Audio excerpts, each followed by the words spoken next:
Assalamualaikum warahmatullahi wabarakatuh. Selamat malam semuanya. Sebelumnya saya mengucapkan terima kasih kepada dosen pengampu mata kuliah hari ini yang sudah memberikan kesempatan pada kelompok kami untuk presentasi. Dan juga saya mengucapkan terima kasih kepada teman-teman yang telah menonton video ini. Saya Rianita Wulandari Arif Nadea yang akan bertugas sebagai moderator juga pemateri dalam presentasi kelompok 4 kali ini, di mana kelompok kami akan membahas tentang konsep dasar bimbingan konseling perkembangan.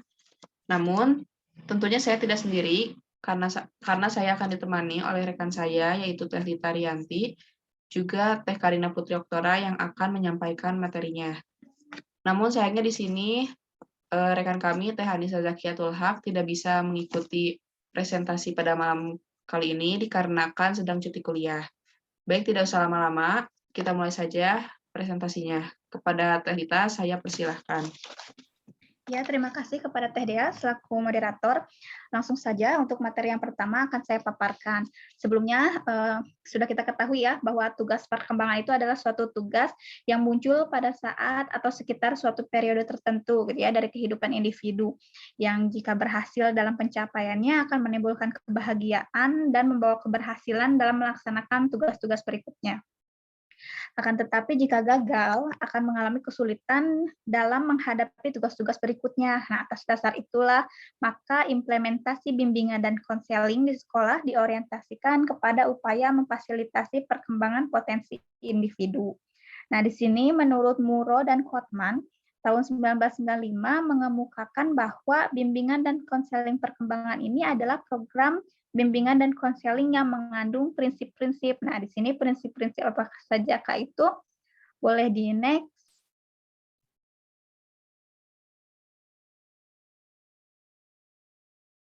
Nah, di sini yang pertama itu ada bimbingan dan konseling diperlukan oleh seluruh siswa. Nah, dalam artian layanan bimbingan dan konseling ini diperlukan oleh seluruh siswa, termasuk di dalamnya siswa yang mengalami kesulitan. Seluruh siswa ingin memperoleh pemahaman diri, meningkatkan tanggung jawab, terhadap kontrol diri, memiliki kematangan dalam memahami lingkungan, dan belajar membuat keputusan. Kemudian bimbingan dan konseling perkembangan memiliki fokus pada kegiatan belajar siswa. Nah, di sini guru pembimbing itu atau konselor dipandang sebagai spesialis dalam pertumbuhan dan perkembangan siswa dalam mempelajari dan memahami dunia diri siswa. Kemudian guru pembimbing atau konselor juga sebagai perancang dan pengembang kurikulum dalam mengembangkan aspek kognitif, afektif, dan psikomotor.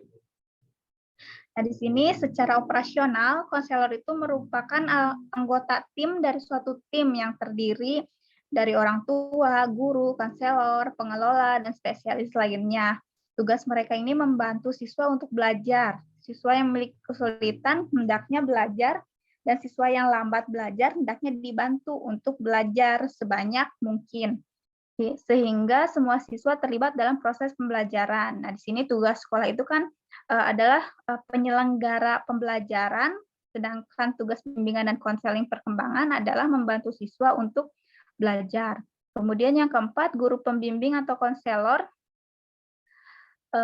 dan guru adalah fungsionaris bersama dalam program bimbingan dan konseling perkembangan. Dalam arti konselor dan guru ini bekerja sama membantu menyelesaikan masalah siswa. Guru pembimbing atau konselor membantu guru dalam menelusuri masalah siswa, mendengarkan sungguh-sungguh perasaan yang dicurahkan, kemudian memperjelas, menentukan pendekatan yang akan digunakan, dan membantu mengevaluasi kegiatan pembelajaran yang baru. Kemudian yang kelima, kurikulum yang diorganisasikan dan direncanakan. Nah, merupakan bagian penting dalam bimbingan dan konseling perkembangan. Seluruh program bimbingan dan konseling perkembangan hendaknya berisikan perencanaan dan pengorganisasian kurikulum yang matang. Kemudian yang keenam, program bimbingan dan konseling perkembangan peduli pada penerimaan diri, pemahaman diri, dan peningkatan diri. Nah, jadi kegiatan dalam bimbingan ini,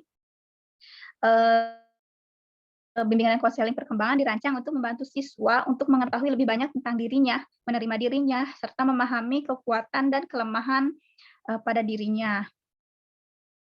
Boleh di next Teh. Selanjutnya yang ketujuh, bimbingan dan konseling perkembangan memfokuskan pada proses mendorong perkembangan siswa. Nah, di sini metode mendorong ini diarahkan untuk menempatkan nilai pada diri siswa sebagaimana dirinya sendiri, kemudian percaya pada dirinya, percaya akan kemampuan diri siswa, membangun penghargaan akan dirinya, pengakuan untuk bekerja dan berusaha dengan sungguh-sungguh. Kemudian yang kedelapan, bimbingan dan konseling perkembangan lebih peduli pada pengembangan yang terarah daripada akhir perkembangan yang definitif. Nah, di sini guru pembimbing atau konselor ini dan konselor perkembangan ini mengakui perkembangan siswa sebagai suatu proses menjadi, sehingga pertumbuhan fisik dan psikologisnya memiliki berbagai kemungkinan sebelum mencapai masa dewasa. Kemudian yang kesembilan, bimbingan dan konseling perkembangan yang berorientasi pada tim. Nah, keberhasilan program bimbingan dan konseling perkembangan ini memerlukan upaya bersama seluruh staf sekolah. Yang selanjutnya, bimbingan dan konseling perkembangan peduli dengan identifikasi awalan kebutuhan siswa. Jadi guru pembimbing atau konselor ini bekerja sama dengan guru untuk menemukan kebutuhan siswa yang jika tidak terpenuhi akan menjadi kendala dalam kehidupannya. Nah, melalui pendekatan dengan siswa, baik secara individual maupun kelompok, menjadi hubungan erat dengan orang tua merupakan bagian yang tak terpisahkan dalam melaksanakan identifikasi kebutuhan. Kemudian yang ke-10, bimbingan dan konseling perkembangan peduli pada penerapan psikologi. Nah, jadi guru pembimbing ini atau konselor perkembangan tidak sekedar peduli pada asesmen, tapi melainkan pada penerapan psikologi pada bagaimana anak menggunakan kemampuannya. Kemudian yang selanjutnya, bimbingan dan konseling perkembangan memiliki kerangka dasar psikologi anak, perkembangan anak, dan teori-teori belajar. Dalam implementasinya, bimbingan konseling perkembangan ini mengaplikasikan prinsip-prinsip dari psikologi anak, perkembangan anak, ataupun dari teori belajar. Kemudian yang selanjutnya, bimbingan dan konseling perkembangan mempunyai sifat fleksibel dan sekuensial. Artinya program bimbingan dan konseling perkembangan ini dirancang sesuai dengan tingkat perkembangan siswa dan fleksibel. Artinya program hendaknya disesuaikan dengan perbedaan individual siswa. Kemudian yang selanjutnya, boleh di next. Nah, asumsi perkembangan BK. Nah, di sini bimbingan dan konseling perkembangan itu didasarkan pada asumsi bahwa sifat manusia secara individual bergerak secara urut dan secara positif menuju peningkatan diri. Kemudian selanjutnya, boleh di next. Nah, di sini menurut Bachelor terdapat dua asumsi pokok pada BK perkembangan. Yang pertama, perkembangan adalah tujuan bimbingan dan konseling. Oleh karena itu, konselor itu perlu memiliki kemampuan untuk memahami perkembangan siswa sesuai dengan tujuan bimbingan dan konseling. Kemudian yang kedua, interaksi yang baik merupakan suatu perkembangan yang harus dikembangkan oleh guru bimbingan dan konseling. Oleh karena itu, konselor perlu menguasai pengetahuan dan keterampilan khusus untuk mengembangkan interaksi yang baik sebagai pendukung sistem layanan bimbingan dan konseling. Mungkin sekian pemaparan materi dari saya. Saya kembalikan kepada moderator. Terima kasih kepada Telita yang telah memaparkan materinya. Selanjutnya, materi ketiga ini ada pendekatan BK yang akan dipaparkan materinya oleh Teh Karina. Kepada Teh Karina, saya persilahkan. Baik, terima kasih kepada Diana yang sudah mempersilahkan saya untuk memaparkan. Nah, di sini ada pendekatan BK. Nah, pendekatan BK di lingkungan sekolah sangat memungkinkan untuk menemukan beberapa siswa yang bermasalah dari gejala yang merentan, dari kategori ringan hingga berat. Nah, upaya-upaya tertentunya guru BK lakukan agar siswa yang bermasalah ini memiliki jalan keluar akan masalahnya. Nah, upaya untuk menangani siswa yang bermasalah terutama yang berkaitan dengan sekolah bisa menggunakan metode pendekatan bimbingan konseling. Nah, di sini ada 4 pendekatan pada siswa yang akan saya bahas satu persatu di slide selanjutnya. Next, Teh Diana. Nah, yang pertama ada pendekatan krisis. Apa sih pendekatan krisis itu? Nah, pendekatan krisis ini upaya bimbingan yang diarahkan pada individu atau anak didik yang mengalami masalah. Nah, pendekatan ini konselor menunggu klien datang dan memberikan bimbingan sesuai dengan masalah yang dihadapinya. Nah, pendekatan ini banyak dipengaruhi oleh aliran psikoanalisis atau menggunakan pengaruh masa lampau sebagai suatu hal yang menentukan terbentuknya individu masa ini, atau bisa dibilang apa yang dialami oleh individu pada beberapa tahun ke belakang bisa menjadi akar masalah pada masa sekarang.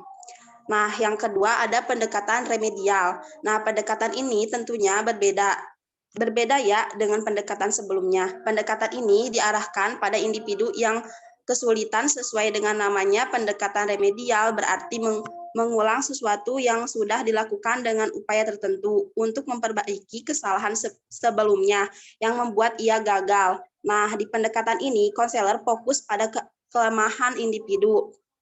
Nah, kalau pendekatan krisis dipengaruhi oleh aliran psikolosis. Pendekatan ini menggunakan aliran behavioris, yaitu mendekatkan perilaku individu yang dialami klien di sini dan saat ini.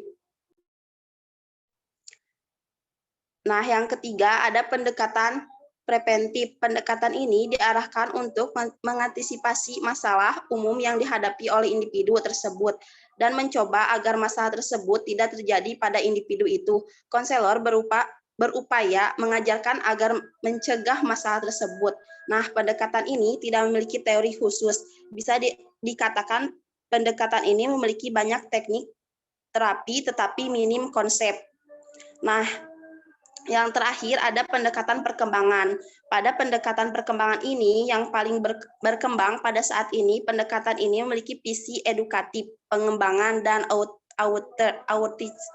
Disebut memiliki visi edukatif karena titik berat kepedulian BK terletak pada pencegahan dan pengembangan. Disebut memiliki visi pengembangan karena titik sentral tujuan BK ini perkembangan secara optimal, lalu memiliki visi outward karena target populer layanan BK ini tidak terbatas pada individu yang bermasalah saja, tetapi meliputi ragam dimensi. Nah, terima kasih kepada Teh Diana yang telah meluangkan waktu saya untuk berpresentasi. Saya kembalikan kepada Teh Diana.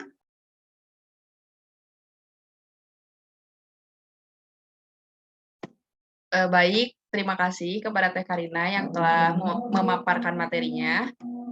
Selanjutnya, materi yang keempat, yaitu bidang-bidang bimbingan konseling, yang materinya akan saya sampaikan. Sekolah merupakan lembaga pendidikan yang memiliki peran penting dalam membentuk pribadi siswa, baik sebagai individu maupun anggota masyarakat. Bimbingan konseling merupakan salah satu komponen sekolah yang bertugas membantu menyelesaikan masalah yang dihadapi oleh siswa, baik yang memiliki permasalahan pribadi, keluarga, maupun sosial. Nah, berikut ini ada 4 poin dari bidang-bidang BK, yaitu bidang pengembangan pribadi, bidang pengembangan sosial, bidang pengembangan belajar, juga bidang pengembangan karir. Yang akan saya jelaskan yaitu bidang pelayanan yang membantu peserta didik kondisi yang sesuai. Bidang bimbingan pribadi ini dan menjadi pribadi yang baik dan dapat mengambil keputusan tentang dirinya sendiri. Dalam situasi tertentu, kadang-kadang individu dihadapkan pada suatu kesulitan yang bersumber dari dalam dirinya sendiri. Masalah ini timbul karena individu merasa kurang berhasil dalam menghadapi dan menyesuaikan diri dengan hal-hal dalam dirinya. Konflik yang berlarut-larut, frustasi merupakan sumber timbulnya masalah. Menurut Surya dan Winkel, aspek-aspek persoalan individu yang membutuhkan layanan bimbingan pribadi antara lain kemampuan individu memahami dirinya sendiri, kemampuan individu mengambil keputusan sendiri, juga kemampuan individu memecahkan masalah yang menyangkut keadaan batinnya sendiri, misalnya persoalan-persoalan yang menyangkut hubungannya dengan Tuhan. Lalu, yang kedua ini ada bidang pengembangan sosial. Bidang ini yaitu bidang pelayanan yang membantu peserta didik dalam memahami dan menilai serta mengembangkan kemampuan hubungan sosial yang sehat dan efektif dengan teman sebaya, anggota keluarga, dan warga lingkungan sosial yang lebih luas. Bidang ini bertujuan untuk membantu peserta didik memahami diri kaitannya dengan interaksi dirinya dengan lingkungan dan etika yang didasari dengan budi pekerti yang luhur dan tanggung jawab sosial. Dalam bidang bimbingan ini meliputi pokok-pokok materi seperti pengembangan kemampuan bertingkah laku dan berhubungan sosial, baik di rumah, di sekolah, maupun di masyarakat, dengan menjunjung tinggi tata krama, sopan santun, serta nilai-nilai agama, adat, peraturan, dan kebiasaan yang berlaku. Lalu ada pengembangan hubungan yang dinamis dan harmonis, serta produktif dengan teman sebaya, pengenalan dan pemahaman peraturan dan tuntutan sekolah, rumah, dan lingkungan, serta kesadaran untuk melaksanakannya. Poin yang ketiga ini ada bidang pengembangan belajar. Bidang ini bidang pelayanan yang membantu peserta didik mengembangkan kemampuan belajar dalam rangka mengikuti pendidikan sekolah atau madrasah dan belajar secara mandiri. Bidang ini bertujuan untuk membantu peserta didik dalam mengenal, menumbuhkan, dan mengembangkan diri, sikap, dan kebiasaan belajar yang baik untuk menguasai pengetahuan dan keterampilan sesuai dengan program belajar di sekolah. Beberapa aspek masalah belajar yang memerlukan layanan bimbingan belajar atau bimbingan akademik atau academic guidance, antara lain seperti kemampuan belajar yang rendah, motivasi belajar yang rendah, minat belajar yang rendah, tidak berbakat pada beberapa mata pelajaran, kesulitan berkonsentrasi dalam belajar, juga sikap belajar yang tidak terarah. Selanjutnya yaitu bidang pengembangan karir. Bidang ini yaitu pelayanan yang membantu peserta didik dalam memahami dan menilai informasi, serta memilih dan mengambil keputusan karir. Bidang ini bertujuan untuk membantu peserta didik mengenal dunia kerja agar dapat menentukan kemana selanjutnya mereka akan melangkah setelah lulus dan mengetahui potensi diri yang dimiliki agar dapat diterapkan dengan kehidupannya serta dapat membaca peluang karir yang tersedia di lingkungan sekitarnya. Menurut Winkel, bimbingan karir adalah bimbingan dalam mempersiapkan diri menghadapi dunia kerja, dalam memilih lapangan kerja atau jabatan, atau profesi tertentu, serta membekali diri supaya siap memangku jabatan itu, dan dalam menyesuaikan diri dengan berbagai tuntutan dari lapangan pekerjaan yang dimasuki. Bimbingan karir juga dapat dipakai sebagai sarana pemenuhan kebutuhan perkembangan peserta didik yang harus dilihat sebagai bagian integral dari program pendidikan yang diintegrasikan dalam setiap pengalaman belajar bidang studi. Alhamdulillah semua materi telah disampaikan oleh kelompok kami. Mungkin bagi rekan-rekan yang memiliki pertanyaan bisa di chat pribadi. Mohon maaf jika banyak kesalahan dalam presentasi kali ini. Sekian, terima kasih. Wassalamualaikum warahmatullahi wabarakatuh. Waalaikumsalam warahmatullahi wabarakatuh.